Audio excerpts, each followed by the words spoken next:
বাবা এসে পড়েছে, বাবা এসে পড়েছে। তোমরা একটু দাঁড়াও বেটা। এই নো, এই টাকাটা তোমার আর এই টাকাটা তোমার। যাও এখন এটা দিয়ে কোনো কিছু খাও। আরে এই জুসটা খেয়ে তো অনেক মজা পাইতেছি। মুন্না ভাই একটু বাইরে আসো।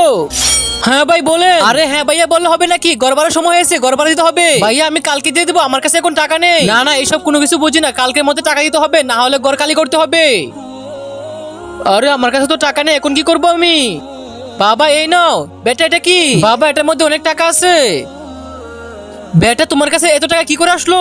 বন্ধুরা তার আগে এই বক্সটির ভিতরে পৃথিবীর সবচেয়ে সুন্দর একটি ছবি আছে, আর সেটি দেখার জন্য ভিডিওতে লাইক আর চ্যানেলটিকে সাবস্ক্রাইব করে দেন, করে দিয়েছেন তো এই দেখে। তো যারা যারা এই ছবিটিকে ভালোবাসেন তারা ভিডিওতে লাইক সাবস্ক্রাইব করে দাও। বাবা তুমি যখন আমাকে টাকা দিতে তখন আমি সেই টাকা দিয়ে কোনো কিছু না খেয়ে এখানে টাকা জমাতাম। বাবা যাও তাড়াতাড়ি গিয়ে ঘর ভাড়া দিয়ে আসো, না হলে তো মালিক আবার চিল্লাবে, আর আমি তো তোমার কষ্ট সহ্য করতে পারি না। ঠিক আছে বেটা, লাভ ইউ বাবা, আমি তো তোমার কষ্ট দেখতে পারি না। বন্ধুরা তোমরা কি তোমাদের বাবাকে ভালোবাসো? তাহলে ভিডিওতে লাইক সাবস্ক্রাইব করে দাও।